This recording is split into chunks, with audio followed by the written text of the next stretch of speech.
Assalamualaikum warahmatullahi wabarakatuh. Berjumpa kembali dengan saya, Akadun, dalam sesi perkuliahan model pendidikan Pancasila. Pada kesempatan yang berbahagia ini, kita akan membahas tentang model pengawalan Pancasila. Ada dua jenis pengawalan Pancasila, yaitu bisa dilihat dari perspektif sistem dan tidak bisa dilihat pengawalan Pancasila dari perspektif individu. Kategorisasi jenis pengamalan Pancasila secara sistem dan individu ini sangat penting dilakukan karena kedua perspektif itu membutuhkan pola sikap dan pola tindak berbeda dalam mewujudkan atau membumikan Pancasila di Indonesia. Dalam perspektif individual berarti nilai-nilai Pancasila seperti religiusitas, humanitas, nasionalitas, suverenitas, dan sosialitas dimanifestasikan dalam pola pikir, pola sikap, dan pola tindak setiap individu yang menjadi warga negara Indonesia. Jadi bagaimana nilai-nilai Pancasila tadi dijadikan acuan untuk kita sebagai warga negara Indonesia itu berpikir, bersikap, dan bertindak. Misalnya, seorang guru bagaimana mewujudkan nilai-nilai Pancasila itu dalam pola pikir, pola sikap, dan pola tindak dalam kehidupan pribadi dan kehidupan sosial. Sebagai guru, sosial itu ya sebagai guru, kepala rumah tangga, sebagai anggota masyarakat di RT, RW, desa, kecamatan, kabupaten, kota, provinsi, negara, bahkan warga dunia. Jadi secara individual itu bagaimanapun juga ada secara individual, ada secara sosial. Itu tanggung jawab, pola sikap, pola tindak, pola pikir dari seorang warga negara itu. Nah, contohnya guru itu pasti secara individu bagaimana, secara sosial seperti apa, gitu ya. Demikian juga seorang pedagang, petani, polisi, hakim, bupati, gubernur, menteri, anggota DPR, presiden juga mewujudkan nilai-nilai Pancasila itu dalam pola pikir, pola sikap, dan pola tindak dalam kehidupan pribadi maupun kehidupan sosialnya. Jadi presidennya secara politik, secara negara seperti apa, secara pemerintah seperti apa, kan tetap saja mewujudkan. Jadi siapapun itu orangnya tetap harus mewujudkan nilai Pancasila. Bagaimana dia mewujudkan nilai religiusitas, humanitas, nasionalitas, suverenitas, dan sosialitas itu. Pengamalan Pancasila secara individual akan memiliki dampak kepada kehidupan bermasyarakat, berbangsa, dan bernegara. Manakala individu yang mengamalkan Pancasila itu memegang posisi manajerial dalam suatu organisasi. Tadi presiden berarti dia bisa memiliki medan pengamalan yang sangat luas karena dia bisa merintahkan Menko-nya, merintahkan menterinya gitu ya. Tapi kalau seorang gubernur ya di bawah gubernurnya aja gitu ya. Kalau seorang kepala sekolah ya di bawah kepala sekolahnya saja gitu ya. Kalau seorang kabak ya di bawah kabaknya aja, anak buahnya saja itu. Nah, itu medan pengamalan secara Pancasila secara individual seperti itu. Nah, jadi manakala individu memegang top manajerial, maka dia dapat memerintahkan seluruh anggota organisasinya untuk mengamalkan Pancasila. Jika dia seorang middle manager, maka lingkup pengaruhnya di kawasan itu saja. Apalagi kalau di posisi low manajerial, ya semakin terbatas. Misalkan kasubag atau kepala seksi gitu ya. Kalau sekarang nggak ada ya di koordinator gitu kan. Oleh karena itu, pengamalan Pancasila secara individu ini merupakan serendah-rendahnya bentuk pengamalan. Seperti sering dijargonkan oleh Kiai Haji Abdullah Gimana Syar. untuk melakukan perbaikan itu mulai dari diri sendiri, dari apa yang paling dekat, dari yang sedikit. Itu saja ya. Kalau secara individual. Pertanyaannya, bisakah pengamalan pesan secara individu melahirkan perbaikan dan perubahan secara nasional, secara daerah gitu ya? Secara regional, secara daerah, secara lokal, bisa tidak? Ya, ini jawabannya ya.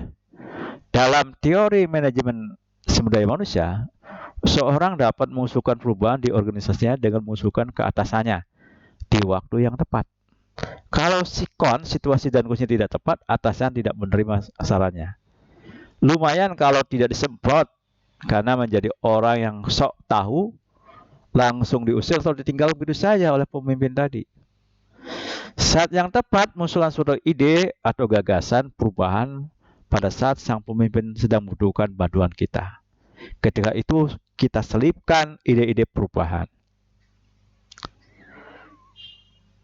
Teori manajemen SDM tadi kadang dilupakan karena kondisi tertentu. Hal ini menimpa saya ketika saya mau mengusulkan strategi peningkatan prestasi olahraga. Secara tersebar, ide saya itu sebenarnya sudah dimuat di beberapa koran karena tidak ada yang mendengar. Maka ketika bertemu dengan salah satu pembina cabang olahraga, ingin saya ungkapkan ide-ide saya tersebut. Salah satu yang sering mendapat kritik adalah cabang olahraga sepak bola. Cabang sepak bola minim prestasi sudah amat jarang menjuarai kejuaraan resmi. Pada suatu acara, saya salah satunya yang akan memberikan sambutan adalah Ketua Umum PSSI waktu itu Pak Nurdin Halid. Saya datang ke acara itu ingin menyampaikan undang-undang saya tentang strategi peningkatan prestasi sepak bola. Begitu beliau selesai, saya ikuti, kebetulan banyak wartawan yang mencegahnya. Saya langsung mengajukan pertanyaan, mengapa Bapak sering kali mengirim pemain Indonesia ke luar negeri? Ke Uruguay, ke Italia pada waktu itu. Jawaban dan sekaligus tes beliau adalah karena SDM pelatih Indonesia rendah. Kalau rendah kenapa dia didatangkan saja dari luar ke Indonesia kan? Tidak dikirim ke luar negeri gitu. Fasilitas, ya berarti sudah berbagi fasilitasnya. Bahwa tes menunjukkan bahwa setelah dikirim ke Uruguay dan Italia, sepak bola kita tetap keok. Bahkan tes itu masih digunakan kepengurusan organisasi pembina cabang olahraga itu telah berganti. Bukti Luis Milla diboyong menjadi pelatih, prestasi sepak bola kita tetap jeblok. Jadi ada satu hal yang lain gitu ya. Intinya itu bukan hanya pelatih gitu. Oleh karena itu, saya langsung mengajukan pertanyaan sekarsme ke beliau. Bukankah SDM pengurus PSI-nya yang rendah? Motif prestasinya, kinerjanya, karena tidak memiliki strategi peningkatan prestasi yang jitu. Kesal dan pertanyaan saya itu, beliau langsung pergi dan meninggalkan saya dengan tertawa geli. Tesis yang dikatakan oleh pembina dapat saya katakan dalam bahasa kasarnya adalah salah atau dalam bahasa yang lebih halus kurang tepat. Mengapa? Studi kepesertaan yang saya lakukan menunjukkan prestasi olahraga Tiongkok, Jepang, Korea Selatan meningkat drastis dipicu pembinaan olahraga di ketiga negara itu berbasis ilmiah keilmuan. Sebelum ke teknik, mereka melakukan penelitian bagaimana menghasilkan atlet yang memiliki power, kekuatan, ketahanan, kecepatan. Untuk mendapatkan SDM atlet yang memenuhi ketiga kriteria tersebut, postur tubuh mereka harus ditingkatkan terlebih dahulu.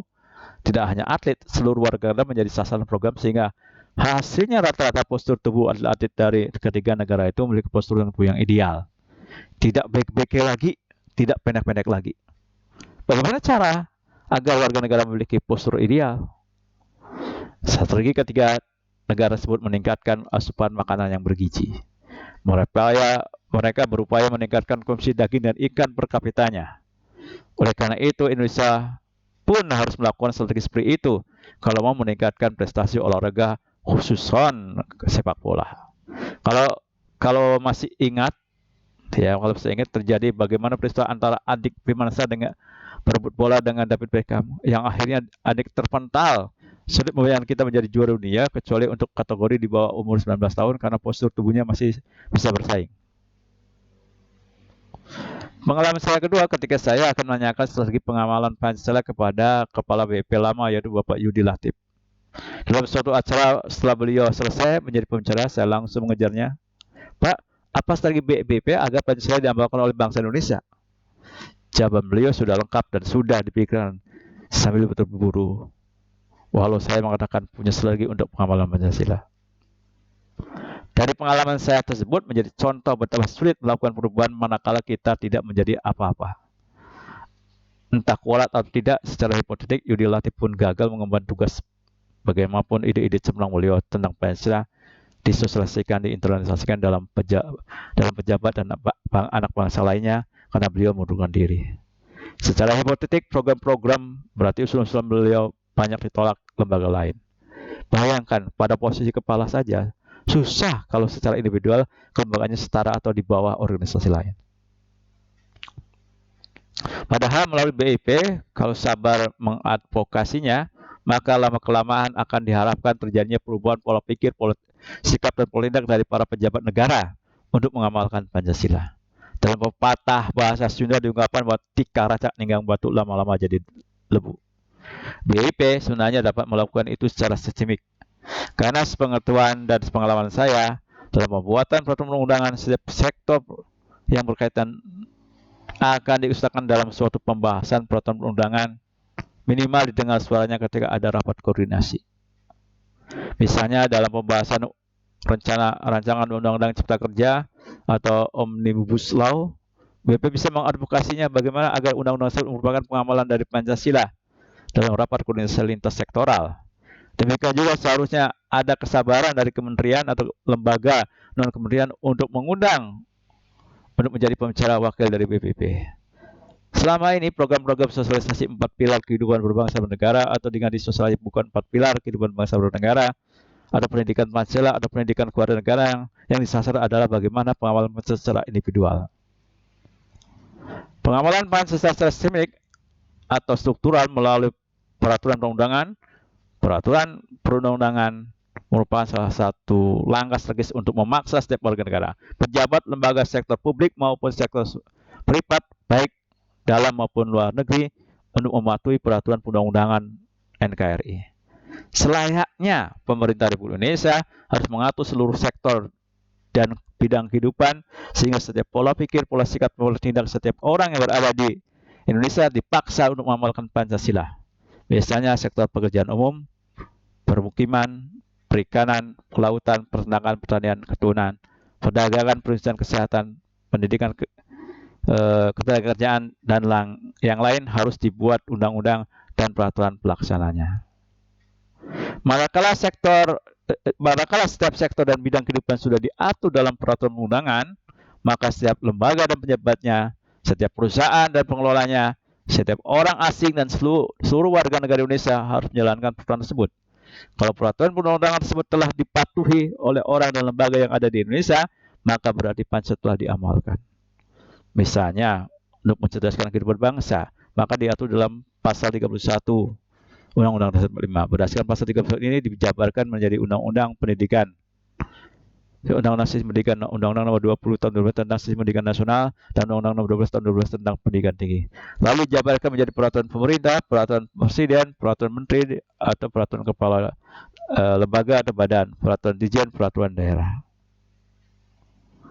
Ketika para pejabat negara membuat kebijakan dan ASN melaksanakan kebijakan tersebut, juga harus memiliki landasan hukum yang baik, berupa undang-undang, peraturan pelaksananya.